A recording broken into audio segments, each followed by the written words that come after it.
नमस्कार। राज्य शिक्षा शोध एवं प्रशिक्षण परिषद बिहार पटना में आपका स्वागत है। एक बार फिर से हम आप सभी बच्चों को समास की अगली कक्षा में स्वागत करते हैं। पिछले कक्षाओं में हम लोगों ने समास के बाकी उदाहरणों के बारे में पढ़ा था। आज हम लोग बहुव्रीहि समास के बारे में पढ़ेंगे। बच्चों, उम्मीद करती हूँ कि आप लोग भी आज इसके बारे में किताबों से पढ़ के आए होंगे, जान के आए होंगे और आप लोग भी इसके बारे में कुछ न कुछ ज़रूर बताएंगे। तो आइए जानते हैं हम लोग। तो बहुव्रीहि समास बच्चों वहाँ होता है जहाँ समस्त पद में आए दोनों ही पद गौण होते हैं तथा ये दोनों मिलकर किसी तीसरे पद के विषय में कुछ कहते हैं और यह तीसरा पद क्या होता है? प्रधान होता है। गौण का मतलब वो लुप्त हो जाते हैं, उनका वहाँ पे महत्व खत्म हो जाता है और एक तीसरे शब्द का निर्माण होता है और वो जो तीसरा शब्द होता है वो प्रधान होता है और तीसरे प्रधान पद का ज्ञान संदर्भ से होता है। मतलब संदर्भ क्या है, वस्तु विषय क्या है। संदर्भ का मतलब हुआ कि हम लोग पूछते हैं किस संदर्भ में आप ये बात बोल रहे हैं, मतलब उसका विषय वस्तु क्या है, आप क्या कहना चाहते हैं, उससे पता चलता है तीसरा जो प्रधान पद है हमारा वो क्या होगा। जैसे नीलकंठ,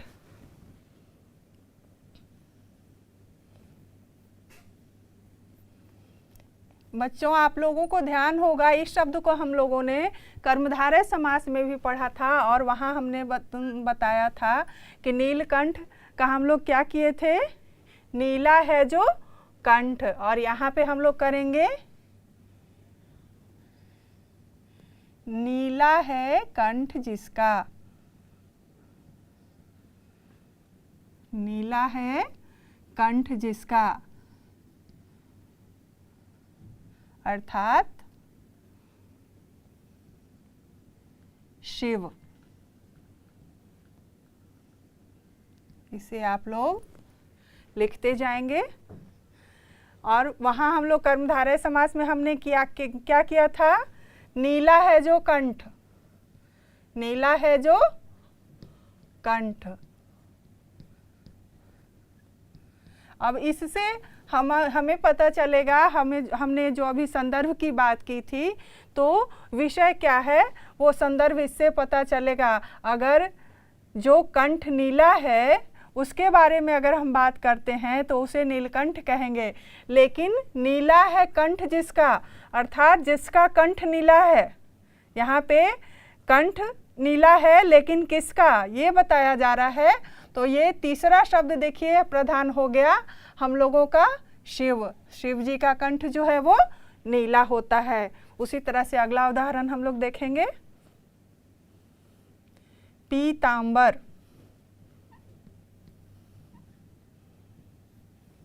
आप लोगों को याद होगा बच्चों, इसको भी हमने बताया था। पीत है जो अंबर अर्थात पीला है जो अंबर अर्थात जो वस्त्र पीला है। यहाँ पे हम लोग क्या करेंगे? पीला है जिसका अंबर। यहाँ पे पीला है जो अंबर ना कह के हम लोग क्या कहेंगे? पीला है जिसका अंबर। मतलब जिसका अंबर पीला है उसे हम क्या कहेंगे? अर्थात जो पीला वस्त्र पहनते हैं। वो कौन है? श्री कृष्ण है। श्री कृष्ण जी का वस्त्र कैसा होता है? पीला होता है, इसीलिए उन्हें पीतांबर भी कहते हैं। और अगर वस्त्र पीला है तो उसे भी हम लोग पीतांबर कहते हैं। तो यहाँ भी संदर्भ की बात है, अगर वस्त्र के बारे में कह रहे हैं तो वो पीतांबर हो जाएगा, और अगर भगवान कृष्ण के बारे में कह रहे हैं तो उन्हें भी पीतांबर कहेंगे। लेकिन उसको हम लोग विग्रह कैसे करेंगे? पीला है जिसका अंबर अर्थात जिसका वस्त्र पीला है वो कौन है? श्री कृष्ण है। अगला उदाहरण देखिएगा आप लोग स्क्रीन पर, त्रिलोचन। त्रिलोचन, इसका विग्रह हम लोग कैसे करेंगे? तीन हैं लोचन जिसके। तीन हैं लोचन जिसके। लोचन का मतलब क्या होता है बच्चों? लोचन हम लोग आँख को कहते हैं। लोचन आँख को कहा जाता है, अर्थात शिव।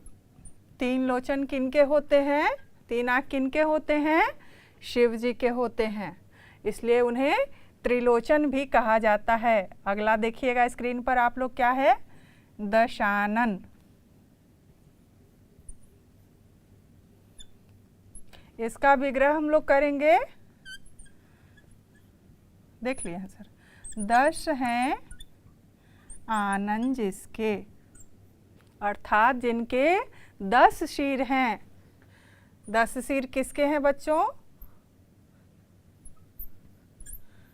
ये कौन नहीं जानता होगा, ये तो सब जानते हैं कि 10 सिर किसके थे, रावण के। लंकापति रावण के कितने सिर थे, 10 सिर थे, इसलिए उन्हें दशानन कहा गया है। इसीलिए बच्चों जब कहा गया है कि हम लोग रामायण में पढ़ते हैं तो उसमें एक दोहा है कि जब समुद्र पे पुल बन गया था और दूत आके रावण को बोला कि महाराज राम जी ने समुद्र पे क्या पुल बना लिया है, तो दशानन आश्चर्य में पड़ गए और उनके 10 मुख से क्या हुआ, 10 मुख से समुद्र के 10 पर्यायवाची शब्द निकले थे। हम ये आप लोगों को इसलिए बता रहे हैं कि क्योंकि आप लोग अगर इस एक दोहे को याद कर लीजिएगा तो हमेशा समुद्र के 10 पर्यायवाची शब्द आपके ध्यान में रहेंगे, ज्ञान में रहेंगे। वो दोहा है,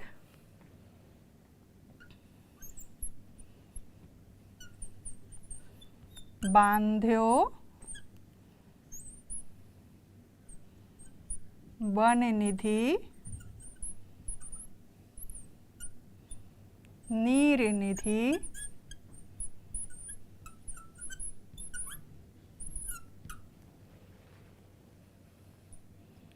जलधि सिंधु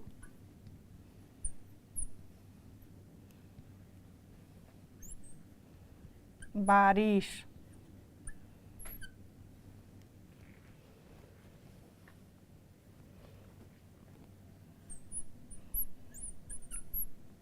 सत्य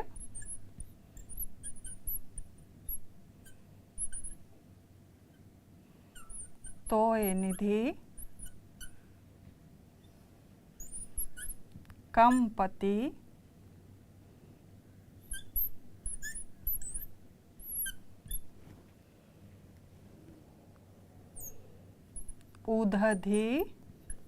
उदधि पयोधि नदीस।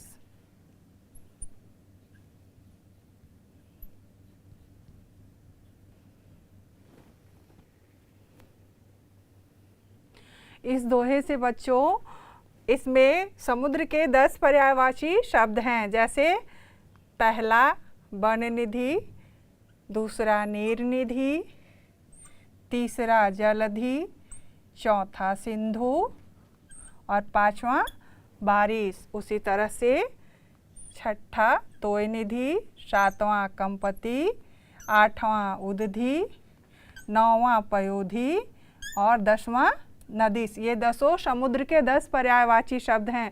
और आश्चर्य से जैसे हम लोग कहते हैं ना, उसने ऐसा काम कर लिया, तो उनके मुख से निकला क्या, उसने समुद्र पे पुल बांध लिया।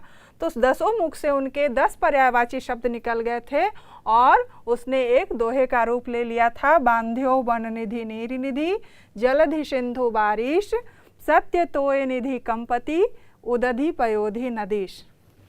बच्चों पुनः हम लोग अपने दूसरे उदाहरण पे आते हैं, स्क्रीन पे देखिएगा आप लोग। अगला हमारा है लंबोदर। इसका विग्रह होगा, लंबा है उदर जिसका, लंबा है उदर जिसका, उदर अर्थात पेट, लंबा है उदर जिसका अर्थात कौन, किनके पेट लंबे हैं, गणेश जी के। आप लोग सब जानते हैं अगला उदाहरण है हमारा वीणा पानी। इसका विग्रह हम लोग करेंगे पानी में वीणा हो जिसके। पानी में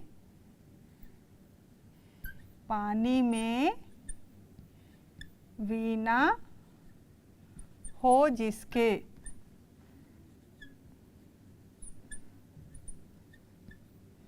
वीणा तो आप लोग जानते ही हैं, और पानी का मतलब होता है हाथ।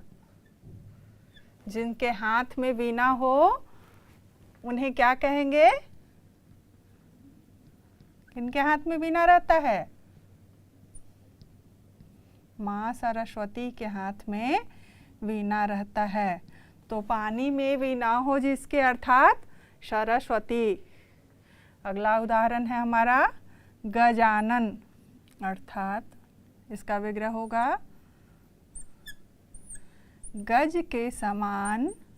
आप लोग स्क्रीन पे देख रहे होंगे, गज के समान आनन है जिसके।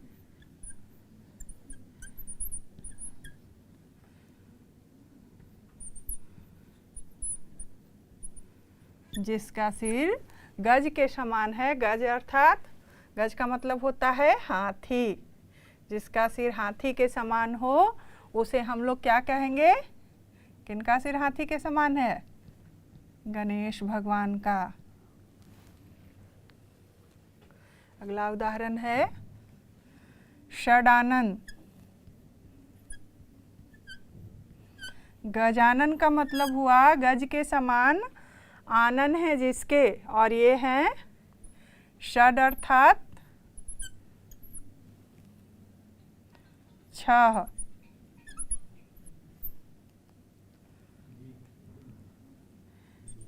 षड हैं आनन जिसके। षड हैं आनन जिसके अर्थात कार्तिकेय। किसके 6 सिर हैं? षड मतलब 6 और आनन मतलब सिर। तो 6 सिर किसके हैं? गणेश जी के बड़े भाई कार्तिकेय जी के। ये इनसे बड़े भाई हैं। अगला उदाहरण है हमारा अंशुमाली। देखिएगा आप लोग स्क्रीन पर। अंशुमाली का विग्रह हमने क्या किया है बच्चों? यहाँ हम लोग देख रहे हैं बच्चों कि अंशु है माला जिसकी, अर्थात सूर्य। किरणें किनकी माला हैं? सूर्य भगवान की। सूर्य भगवान के चारों तरफ से किरणें निकलते रहती हैं। इस प्रकार हम लोगों ने देखा कि बहुव्रीहि समास का कोई पद प्रधान नहीं होता। जब 2 पद मिलते हैं तो एक तीसरा अन्य पद जो है वो विशेष पद बन जाता है और वही पद प्रधान होता है। इसका विग्रह करने पर वाला है, जो, जिसका, जिसके, जिसकी, वह आदि आता है। और लगभग देवी देवता के सभी नाम इसमें आते हैं। जैसे हम लोगों ने देखा कि गणेश, सरस्वती, कार्तिकेय, सूर्य, श्री कृष्ण इत्यादि सभी नाम जो हैं हमारे, ये सभी भगवानों के नाम इसमें आए हैं। अब बहुव्रीहि समास के भेद को हम लोग जानेंगे। तो बच्चों, बहुव्रीहि समास 4 प्रकार का होता है। पहला, समानाधिकरण बहुव्रीहि समास। समानाधिकरण का मतलब हुआ इस समास में पूर्व पद विशेषण होता है और दूसरा पद विशेष्य तथा सामासिक पद में अन्य पद की प्रधानता रहती है। जैसे हम लोगों ने पहले भी देखा था विशेष्य और विशेषण वाला। तो इसमें है जीती गई हैं इंद्रियां जिससे, वह अर्थात जितेंद्रिय। तो पूर्व पद इसमें क्या है? विशेषण है, अर्थात संज्ञा है, कर्ता कारक है। और दूसरा पद जो है विशेष्य है, जो जितेंद्रिय है, जिसने अपने इंद्रियों को जीत लिया है, जिसके द्वारा इंद्रियां जीती गई हैं, उसे हम लोग क्या कहते हैं? जितेंद्रिय। बच्चों, स्क्रीन पे आप लोगों को समानाधिकरण बहुव्रीहि समास का परिभाषा दिख रहा होगा। आप लोग इसे अपनी अभ्यास पुस्तिका में नोट कर लेंगे। उसी तरह से जीतती गई हैं। सारे उदाहरणों को भी नोट कर लेंगे। जिसने अपने इंद्रियों को जीता है। बच्चों, क्या आप लोग जानते हैं यहाँ इंद्रियां शब्द से क्या मतलब है? जिसने अपनी इंद्रियों को जीत लिया, ये तो हम लोग समझे, लेकिन इंद्रियां है क्या? किस चीज़ को उसने जीता, किस चीज़ पे उसने अधिकार किया? मतलब अपने एक्टिविटी पर, अपने नाक, कान, गला, है ना, हाथ, मुंह, आँख, सबों पर उसने अपना अधिकार जमा लिया। जैसे कभी कभी हम लोग कहते हैं कि हमारा मन किया तो हम ये काम कर लिए, हमसे रहा नहीं जा रहा है। लेकिन जो व्यक्ति अपने इंद्रियों को जीत लेते हैं, वो अपने सारे काम अपने मन के हिसाब से नहीं, अपने इंद्रियों के हिसाब से करते हैं। इसीलिए कहा गया है कि हमारे जीवन में आगे बढ़ने के लिए स्व अनुशासन, 2 चीज़ें बहुत ज़रूरी होती हैं सबके लिए, चाहे वो बच्चा हो, बूढ़ा हो या जवान हो। मतलब हर स्थिति में जब तक जीवन है, हमें 2 चीज़ों पर हमारा अधिकार होना चाहिए। स्वानुशासन,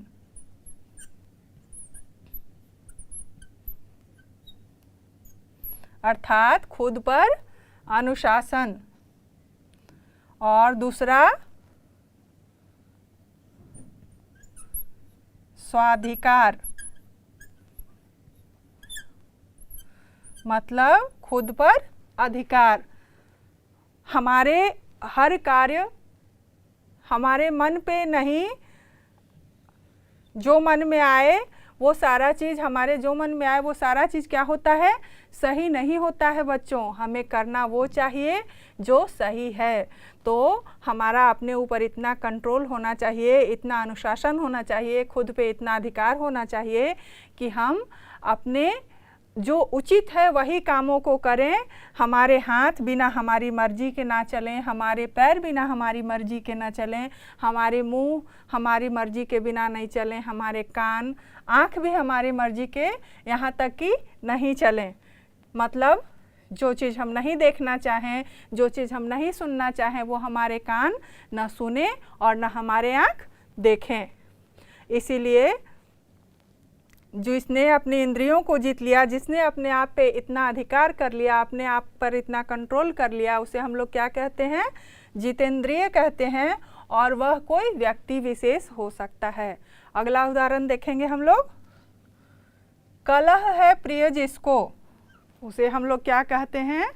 कहेंगे जिसको कलह प्रिय हो, मतलब जिसको लड़ाई झगड़ा, हर बात में किचकिच पसंद हो, उसे हम लोग कलह प्रिय कहेंगे।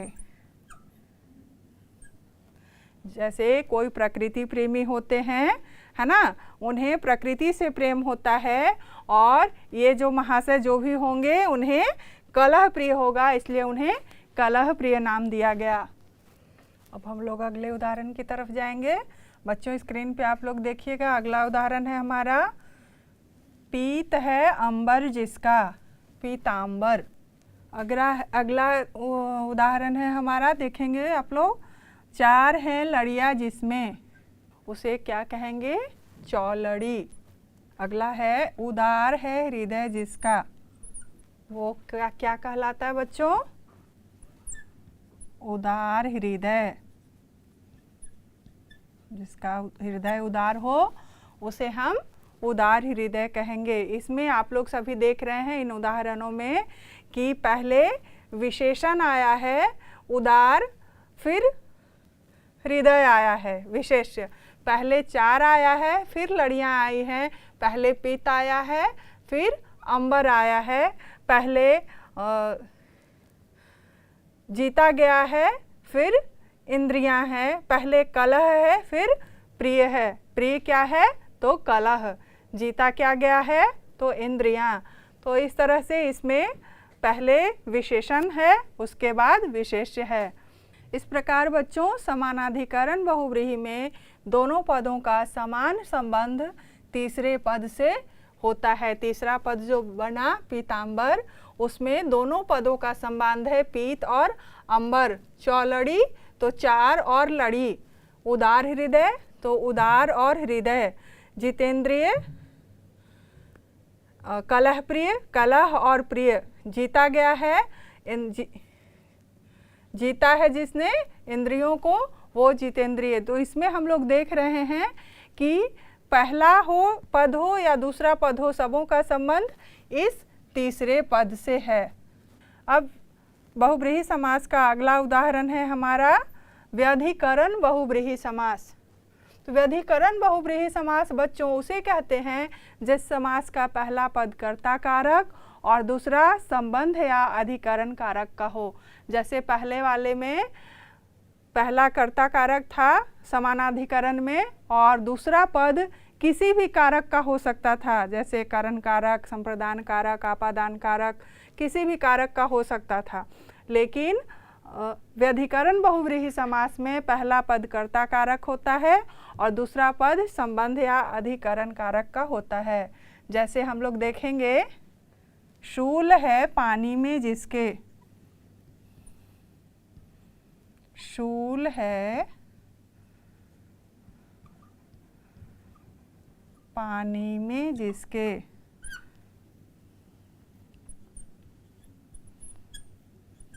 उसे क्या कहते हैं बच्चों? आपने स्क्रीन पे पहले देखा होगा, शूल है पानी में जिसके, वह कौन है? उसे हम क्या कहेंगे? उसे हम शूल पानी कहेंगे। और शूल पानी किन्हें कहते हैं? शिव को। शिव को क्यों? क्योंकि शूल का मतलब यहाँ त्रिशूल से है और पानी का मतलब हाथ से है। ये हो गया त्रिशूल और पानी हो गया हाथ। तो त्रिशूल किनके हाथ में रहता है बच्चों?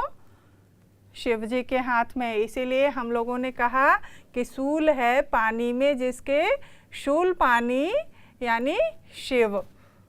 अगला है हमारा, स्क्रीन पे देखिएगा, वीणा है पानी में जिसके। वीणा कहाँ है? पानी में, वह वीणा पानी।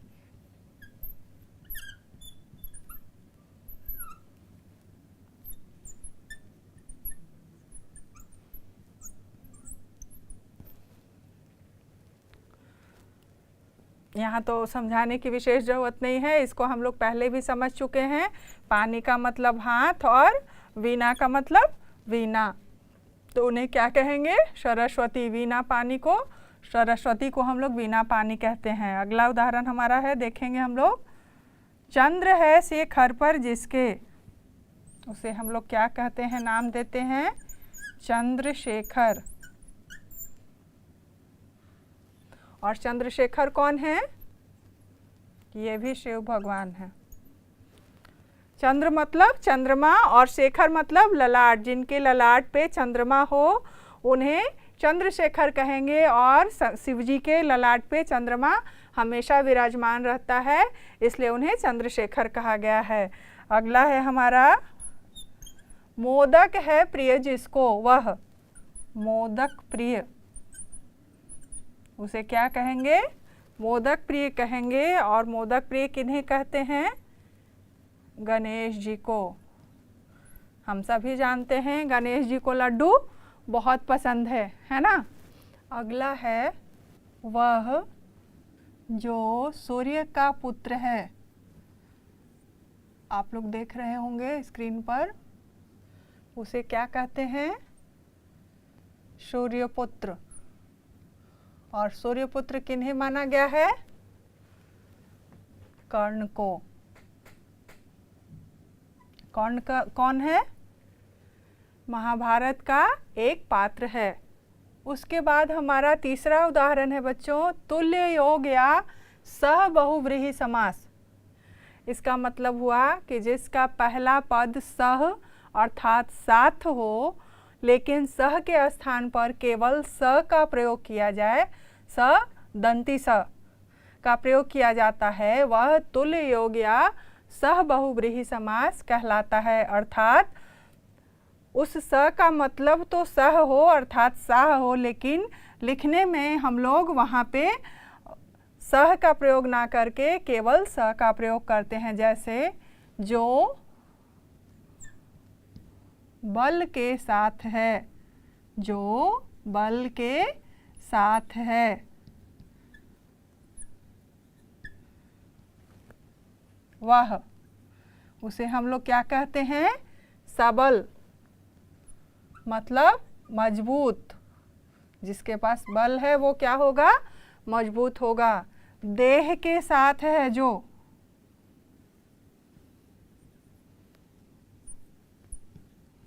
देह के साथ है जो,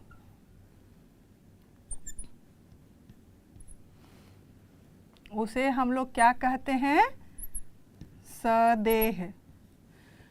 तो आप कहेंगे कि जो कोई व्यक्ति अगर कहीं है तो वो सदेह ही तो रहेगा। कभी कभी होता है कि कोई व्यक्ति वहाँ पे नहीं है तब भी उसकी चर्चा की जाती है ना, और तब उसे सदेह नहीं कहा जाएगा। लेकिन जब वहाँ पे वो सशरीर उपस्थित हो और तब उसकी चर्चा की जाए तो कहा जाता है कि वो सदेह यहाँ उपस्थित हैं, मतलब यहाँ पे विराजमान हैं। अगला उदाहरण देखिएगा स्क्रीन पर। जो परिवार के साथ है, जो परिवार के साथ है वह,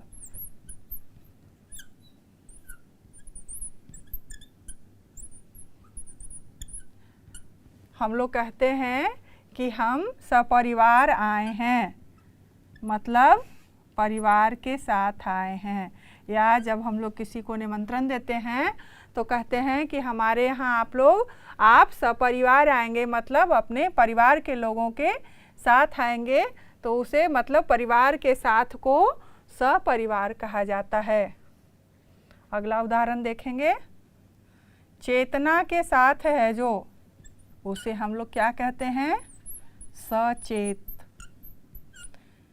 चेतना के साथ है जो का मतलब हुआ कि अगर हम कहीं पे हैं तो हमारा ध्यान भी वहीं पे है। ऐसा नहीं कि हम सशरीर तो वहाँ पे हैं लेकिन हमारा ध्यान, हमारा मन कहीं और है। उस स्थिति में हम क्या होते हैं? हमारे आसपास की वस्तुओं से या हमारे आसपास होने वाले कामों से हम अवगत नहीं होते हैं। वहाँ पे होते हुए भी हम कहीं और होते हैं, तब आसपास के क्रियाकलापों का हमें कोई आभास नहीं होता है। लेकिन जब हम चेतना के साथ होते हैं, मतलब मन से भी वहाँ पे होते हैं और कर्म से भी होते हैं, तो वहाँ के आसपास के क्रियाकलापों की अनुभूति हमें होते रहती है और तब हम कहते हैं कि हम सचेत हैं। अर्थात वहाँ पे एक पत्ता भी खड़के तो हमें उसकी जानकारी मिल जाती है, उसकी आवाज़ हमें पता चल जाता है, उसका आवाज़।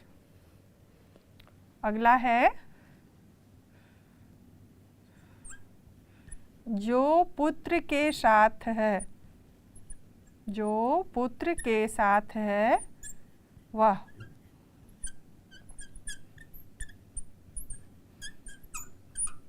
उसे हम लोग क्या कहते हैं? सपुत्र। इसे बच्चों सुपुत्र मत समझ लीजिएगा। सुपुत्र वो होता है जो अच्छे बच्चे होते हैं, अच्छे बेटे होते हैं, उन्हें सुपुत्र कहते हैं। लेकिन अगर कोई अपने बेटे के साथ है तो उसे हम क्या कहेंगे? सपुत्र कहेंगे। इस तरह से बच्चों हम लोगों ने बहुब्रीहि समास के 3 उदाहरणों के बारे में जाना। अब एक और अगला है हमारा व्यतिहार बहुब्रीहि समास, जिसमें घात प्रतिघात सूचित होता है, उसे हम लोग व्यतिहार बहुब्रीहि समास कहते हैं। मतलब एक दूसरे पे हम लोग लड़ाई झगड़ा करते हुए, जिस तरह से लड़ाई झगड़ा करते हैं, जैसे मुक्का मुक्की से या लाठा लाठी से, है ना, एक दूसरे पर हम लोग जिस तरह से प्रहार करते हैं उसे व्यतिघात कहते हैं, घात प्रतिघात कहते हैं, और वो व्यतिहार बहुब्रीहि समास में आता है।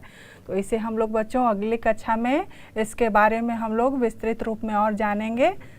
बच्चों अब अगली कक्षा में इसके बारे में हम लोग विस्तृत रूप से और जानेंगे। तब तक के लिए धन्यवाद। आप लोग घर में इसे पढ़िएगा।